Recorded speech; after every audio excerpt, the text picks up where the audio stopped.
What is up, everybody? Welcome back to the channel. Today's video we're going to talk about breeding and paperwork and things like that.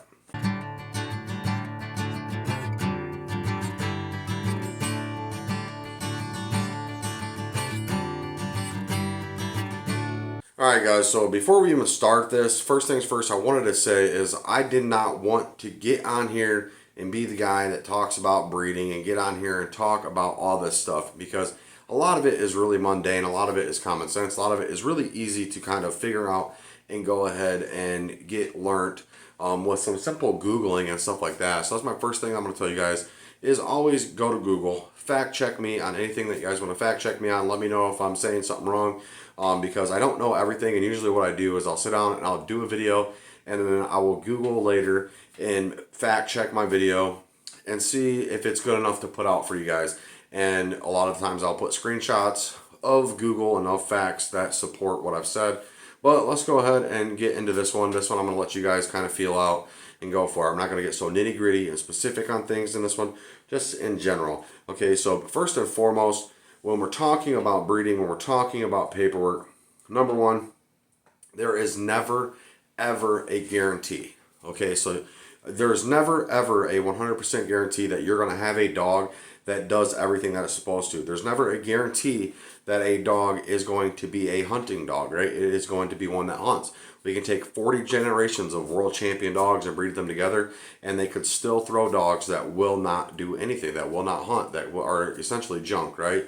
And vice versa, okay? So we have PR dogs, it's purple ribbon, it's just 7 generations registered in the UKC, okay? And there's no titles on these dogs, okay? So we can take 40 generations of PR dogs and they can throw a world champion dog, right? We have all this variation in our genetics. So when we're talking about breeding specifically, when people line breed, okay, so why do we line breed? We take a dog that is an exceptional dog that we like very much or does its job very, very well. And then what we do is we go out and we select dogs that are kind of alike this dog, and we breed it to these dogs. And then we breed back to these dogs. And we take these dogs that are half siblings or whatever, even brother and sisters, aunt, uncle, and nieces. When we're first starting off line, some of them will even do father-daughter breedings to lock in a line and start a line. So what we're doing is we're trying to recreate the genetics that is in the first dog, okay? So, and some guys will go all the way up to like 7/8. So we do our blood quantums and we break it down, okay? So we bred these two half siblings together, so they're back up to 50%. And then we're gonna take another two half siblings, breed them together, that's another 50%. Then we'll take them two and then we'll breed these dogs together, and we'll just keep upping our blood quantum. And the way that it works out is what happens is when we breed dogs that have a higher blood quantum of the dog that the line started off of, they tend to be higher characteristics of the dog that we started the line off of. So it is very important to know what line breeding is, and it's very important to line breed appropriately and the way that we should to get the best results, okay? And we have two different kinds of line breeding, right? We have a line breeding that comes off a male dog, which is very easy to do. You can do this very, very quickly in just a matter of a few generations. We have a lot of dogs. Let's say we take one male and we breed it to 5 females, and then, or 6 females, and then we take offspring of all them litters and we pick what we like, the ones that are most like the dog that we're line breeding for, and then we take those dogs and we breed them together, and we take their offspring and breed them together. Okay, so now we've essentially line bred a dog. Okay, and that brings me to the next terminology, which is an outcross. Okay, so once we have tightened up a line so much, let's say to the 7th, 8th of the blood quantum, then we need to cross out. So we need to go get a different blood, right? So we need to get a unrelated family bred in here, so we're not starting to get so inbred, okay? Because that's another term that is inbreeding, which is exactly what you think it is. It's these uncle, nieces, brother, sister, belly mate, right? So half and half, or half brothers, half siblings is very common breeding because they're not so tightly related. But they recommend like brother, sisters from the same exact litter, right? We shouldn't be breeding these guys father, daughter, mother, son, things like that. That's considered inbreeding, and to an extent line breeding is that, but we watch our blood quantums and how related our dogs actually are by genetics and by blood. All right, so that is how we create a line of dogs, okay? And then another way that people breed is just going to be kind of scatterbred. This is what I call this, and they just don't care what the lines are, what dogs have and what dogs have lines, what dogs are whatever. We're just breeding together, breeding together. Okay, so this is where we're going to kick into this idea of consistency. Okay, so consistency, the way that we achieve consistency is that just that we're breeding for a consistent thing, and how we get consistency out of litters is line breeding. Okay, so if we take a dog that is extremely line bred to be this specific dog, and we have generation after generation after generation of dog that does the same type of deal, and we're getting high percentage of our litters that are turning over to be this type of dog, and our bloodline is known to have these characteristics and these traits about these dogs, and we take that dog and we breed it to some random dog, and then we try to get this dog out of this random litter, the chances are pretty low. We need to keep these dogs line bred in order to keep characteristics going on forward, right? So if we take, okay, so let me slow down a little bit. Let's talk about breeding coon dog to coon dog. Okay, so there's a lot of things that can come good of this, and there's a lot of things that can come bad of this,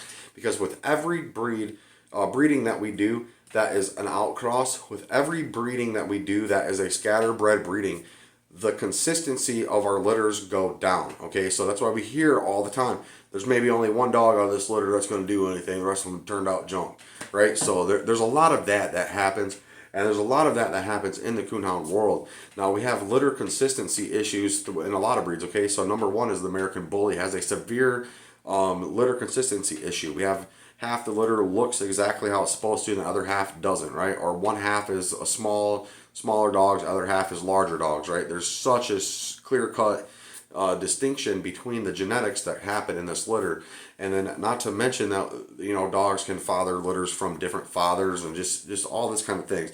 But kind of what I wanted to get in here and get down to the nitty gritty about things is I kind of want to just point out, and I want to back up what I was saying in the video when I was talking about coon dogs, right? So the different breeds of coon dogs, and when I was talking about walker dogs and things like that.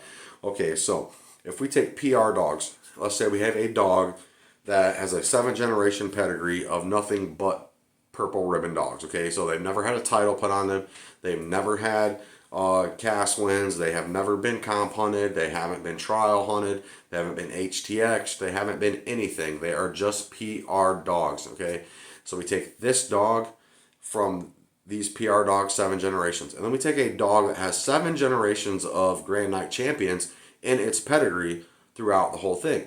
We take these two dogs and put them in a competition hunt. Which dog has a higher probability chance of winning, right? That is the whole idea, and that is the point of putting titles on dogs. That is the point of breeding dogs that have titles. 2 titles is to breed for dogs that will do well in competition hunts. And we can kind of skirt around the idea and live in the world that there is no guarantee, that it means nothing, and live in the idea that there's nothing to this, it's nothing, it means nothing. But the fact of the matter is it absolutely makes all the difference in the world. And when we look at our paperwork of our dogs, the more night champions and the more grand night champions and the more world champions that we have in that pedigree is a higher probability chance that that dog is going to do well in competition hunts, because guess what? It comes from lineage and has been bred from lineage that has performed well in competition style hunts. And if we take a PR dog, we have no kind of idea what consistency was brought in this line, no kind of idea of anything to do with this dog, no anything to do with the breeding behind the dog, or how it will perform, or how it will match up to a dog that is bred this way.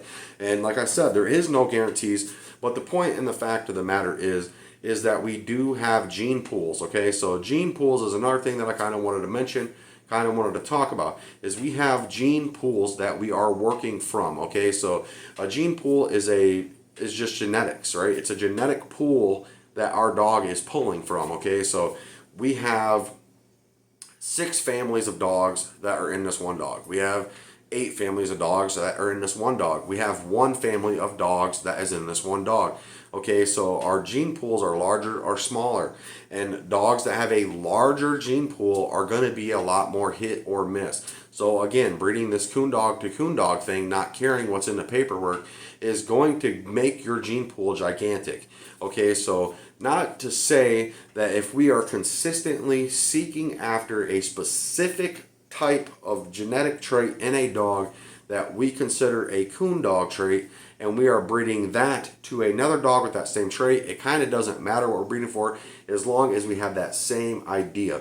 Okay, so here's another thing I want to talk about, especially when we're breeding coon dogs. We have different styles of dogs, right? We have dogs that want to win. We have dogs that want to track. We have dogs that want to tree.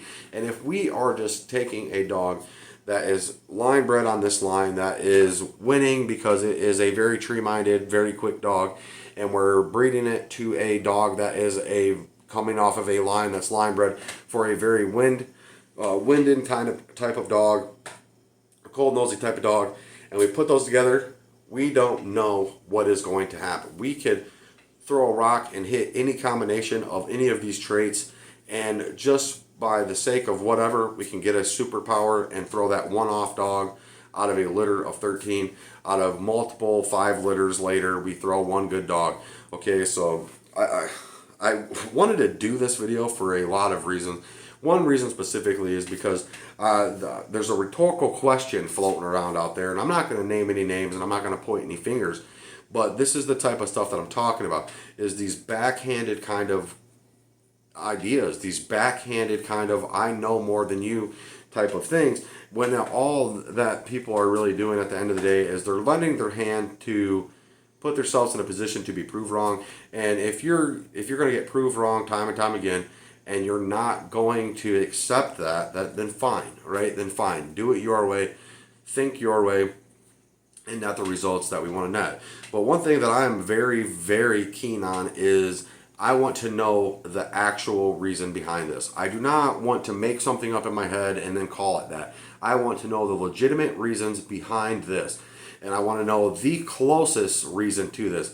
I don't want to be 7 times removed from an action and go, that's why is this thing like way over here. No, I want the very thing right next to it. And the very thing that is right next to these walker dogs, and the very thing that is pushing them to the forefront of the coon hunting world and the forefront of the competition world, is the fact that we are breeding dogs together that do a better job at competition hunts. And if that is a falsehood, if that is wrong, and you can prove me wrong, then show me a PR dog on 7 generations of paperwork that is nothing but PRs, that has no competition hunts in its entire lineage ever won, and put it in a cast and beat the world champ. That's what I'm going to tell you. And that's the only way that you're going to debunk this idea. That's the only way that you're going to get away from the idea that walker dogs are the main breed of dogs that are bred specifically for competition style hunts. And outside of, then you go blue ticks and black tans. I mean, they all are at some degree. But walker dogs are the most bred for it. And no, there is no guarantees. Like I said, you can take 40 generations of world champion dogs and still throw a dud, still throw a clunker, still throw something that ain't worth nothing and don't want to hunt. There's nothing that is going to change that. That is just chance. But we also up the chances of getting a dog that is going to perform well. And that is the whole point of breeding coon dog to coon dog, grand night champ to grand night champ, super grand, whatever, breeding world champ to world champ. That's the whole point behind this. And what has happened a lot in the walker world is producers, right? They always say that it's never the big name dog that does the producing. There's a reason for that. Is it because we breed it to anything and everything and we create a larger gene pool and we don't know what we're throwing? If we were to take that larger name coon dog and we were to create a line off of that dog and create a line, a family of dogs off of that big name dog, then that dog would produce. That line of dogs would become producing dogs if we bred for the initial guy. And like I said, we do it for females and males. The females are way, way, way harder, way more time consuming, because you're relying on the one female to be bred and picking from that litter, and then she has to be bred again and to a different male and picking from that litter, and from a different male and picking from that litter, and so on and so forth, until we have a big enough selection to breed back to and create a family. And that is kind of why I believe that female lines in dogs are always done better. We have way more time to sort out dogs. We have way more time to actually pick the correct dogs that we should be breeding for our lines. And we also have the female that is throwing the pups herself outside of the male. Okay, because there's some other terminology that we have in the breeding world. I mean, I've heard it thrown around a little bit in the coonhound world, but it's more so in the American Pit Bull Terrier world, more so in the American Bully world, and that is clone. Okay, so they're a male's ability to throw a clone of himself, right? That would be a very good producing male dog. Okay, so it takes a lot for a male dog to have the genetics that are strong enough to go ahead and throw a clone of himself. And usually this happens, at least one pup out of a litter will be just like its dad, right? So that's just the usually, right?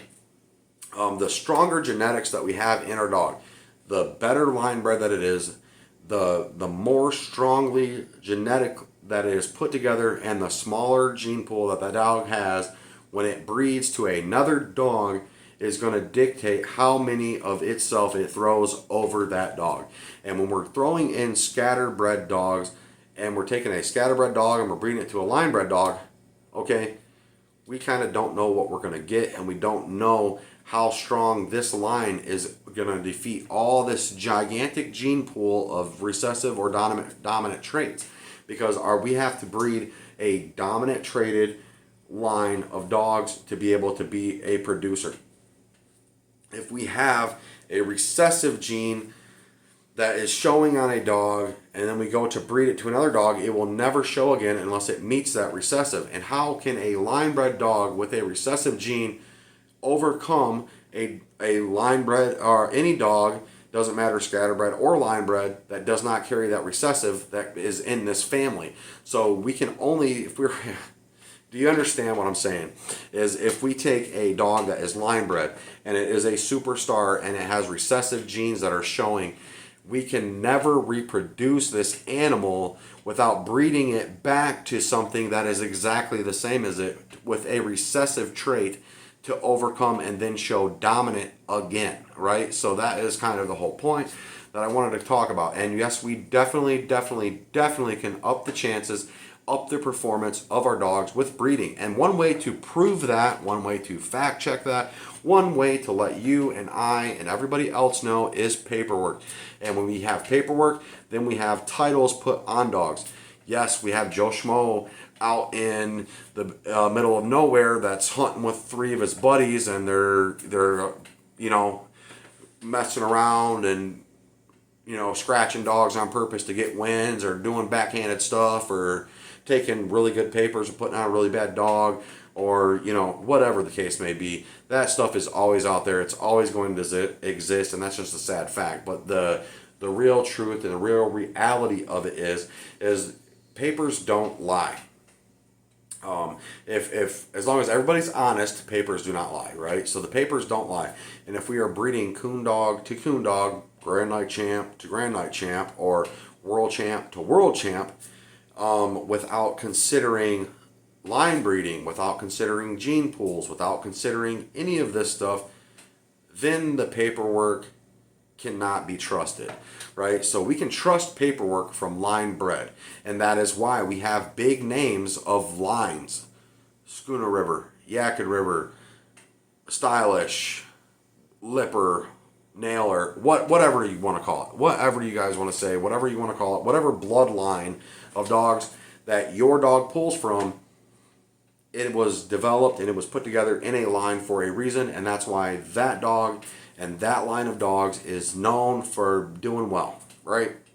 So that's just going to be the end of that video, guys. Sorry I didn't got to post in a while. I've had a lot of stuff going on. I've been trying to get Tilly out in the woods a lot, and that's affecting me with my sleep because I need to be up in the morning. It's making me tired, and putting the videos together. I had some copyright stuff go on with the intro video, so I needed to fix that around. But we're going to try to get back to posting. If you guys want to hear more and let me break down more of this paperwork and genetics and breeding stuff, let me know down there in the comments. Like I said, I didn't want to be the guy that sat up here and just broke down and did all this kind of things. I leave a lot of this stuff up to you guys, and I leave a lot of it up for you guys to understand, right? So I can't make somebody understand, and I can't force somebody to see things the way that I see things, and I can't say that I'm right or wrong. But like I said, there's Google out there. You guys can Google whatever you want to Google. You guys can fact check me in any way that you want to fact check me. I'm always open ears here on the channel. And if I've fed bad information, let me know, because I will definitely fix it. I will definitely remedy it, because that's the last thing that I ever want to do for you guys, is give you guys bad information. I try to give you the best information that I have at my disposal, and I try to do it without having to go seek the knowledge. I just want to give knowledge that I have personally, so I'm not going to be a straw man for anything other than this channel, right? So me sitting here and pushing the YouTube thing and giving you guys the knowledge that I have personally, and trying to back up what I can back up when and where I can. But I really greatly appreciate each and every one of you guys coming in. Please don't forget to hit that subscribe button. I wore the glasses today. I got some little eye stuff going on, but I hope that right there. I hope that right there don't bug you guys too much. But y'all have a good one. Keep them treed.